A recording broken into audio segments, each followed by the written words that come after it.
Hey folks, here I am again. Taking a little time off. Haven't made a video in a little while. Obviously you can see this is all still together and such. But I've just been relaxing a little bit for a couple days and chilling out. And haven't had a real reason to be out here doing much or making any videos. So anyway, today I ended up ordering my firecore distributor. And that was pretty good interaction. I don't know the dude's name or whatever, but he was pretty decent. I asked him a plethora of questions. He knew most of what I needed. Can't expect a dude who sells, all the brands stuff to know everything about certain stuff. But so I got that coming, and we're gonna have to make a plan here on how to plumb this guy. And it looks to me like the only options are on this passenger side. Unfortunately, the passenger side is the shallower, if you're like following the screwdriver, shallower depth plenum side. But I'm not really comfortable with trying to put anything below the all the linkage and stuff. It's less than an inch, I think, in here. So I don't want to try to get a PCV up here and turn it down. I don't know. I don't think that's a good idea. I want this all basically free of any type of interference possibility, just for safety, obvious reasons. There's actually less room in my view than appears on the camera. Like dynamic where I want a hose to be type of room. I don't know. I don't like the idea. So anyway, my plan is to come over and do it here with a stabilize everything. They want a PCV about as high in the manifold as you can get, so I'll try to put it about here with a 1/4-inch national pipe male there coming out to I want to do a 90 here, 3/8 barb, so it points back and around to the PCV, because that'll be on the other side in the back there by the brake booster. But in the future, maybe in the fall time, or you work on these all summer, your budget starts getting a little thin when you want to do stuff with the family. So in the future, I might put an oil separator here for the PCV, so 90 would shoot to that, into a 90 to the separator, and straight out to the PCV on the other side. That'd be a good setup. Jegs has those. Pretty reasonable, maybe like around $100 maybe, 125, something like that. So that's one with like a clear plastic, like a sight bulb type style. That's what I want to do with the PCV anyway. And then I'll come out a little bit lower with a 1/4-inch to 1/4-inch or whatever the hose size is. I got to get the distributor. It's one of the things he couldn't really tell me. He put a mic on it and it said it was 1/4-inch on the outside of the vacuum advanced nipple, which is actually bigger than factory used to be, I think. So I'll come out of the side and shoot over there. And then we can get rid of this MSD, which is only really great for racing. So that's kind of one of the things I had.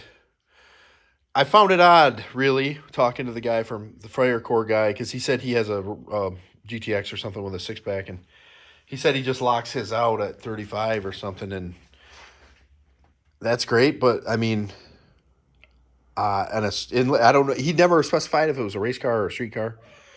Street car, you definitely want the vacuum advance. So, that, I don't know. We didn't really talk a lot about the advantages of having vacuum advance on a street car, but so that's where I'm at right now. Just information wise, if you can see, let me zoom in. The distributor. Those dogs next door are just obscene. Beagles, my favorite.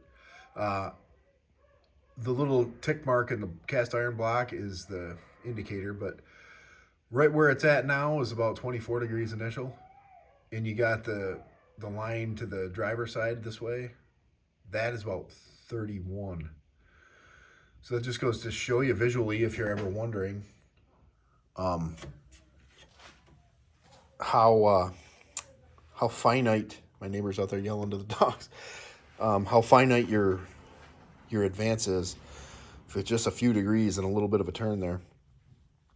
So I got to grab a set of gaskets. I got to pull this manifold off. I got to drill it and tap it. I think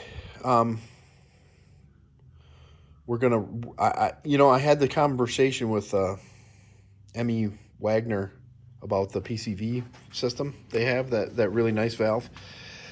And no dissing on them or anything. I think what I'm going to do is try a stock one first. Not that I don't think their product is good or anything, but I want to see if a stock one will deal with this mildish 493 first, because you're looking at the difference between like $20 for a gasket and a PCV valve compared to $150, right? And just for the sake of making videos, I can compare them. If I'm not happy with the stock one, if it doesn't do enough, say at full throttle, then I'll try theirs and make a video on that and give them all the praise they deserve if their product is good. I'm not saying anything bad about it. I don't know. I've never touched it. I've never handled one. I did speak to the guy, Gene there. I think he's the older guy. He seemed to sound a little older on the phone anyway. That's irrelevant, but he was really knowledgeable, super nice. So, yeah, if the stock one isn't up to par, then I'll buy theirs and give it a chance.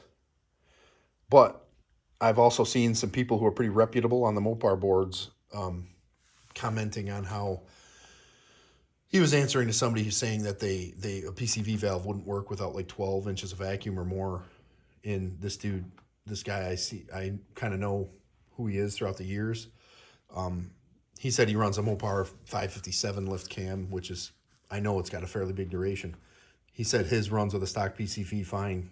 So that's pretty interesting to me. And that kind of spurred me on to wanting to try a stock one anyway. But anyway, first off, I got to plug this guy.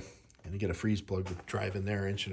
I'll have to order it though, because obviously nothing in town has the parts stores around here don't have actually, parts. You have to order everything. So it's the world we live in now.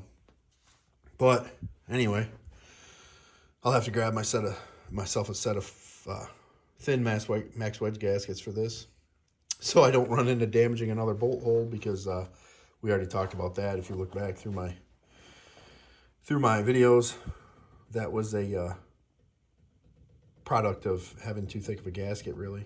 And that one back bolt hole, I think, is a little crooked, but I drilled that out, so it's a little straighter now. Anyway, a plus on the firecore dude, if you've stuck through the video this long, the firecore dude said he would put a black male cap on there for free instead of the brown female cap that the one comes with. So, yeah, so hopefully. I told him I had a 6AL system too, so hopefully he doesn't give me the ready-to-run distributor. I don't think he will, because we talked about the plug and stuff, because that would be disappointing. But anyway, that's where I'm at. Keep checking in, sticking around. Hopefully we'll have some updates, some modifications, and we'll keep plugging away at it. I decided not to even bother running it really anymore, because it's not how I want it. And I'm not going to get anywhere just idly running it around. And I don't want to really register it and drive it while it's running rich and it doesn't have enough time on the bottom. I want to get that squared away before I just run it too rich all the time. It's not really good for the bores. Okay, I've talked on long enough. Take it easy.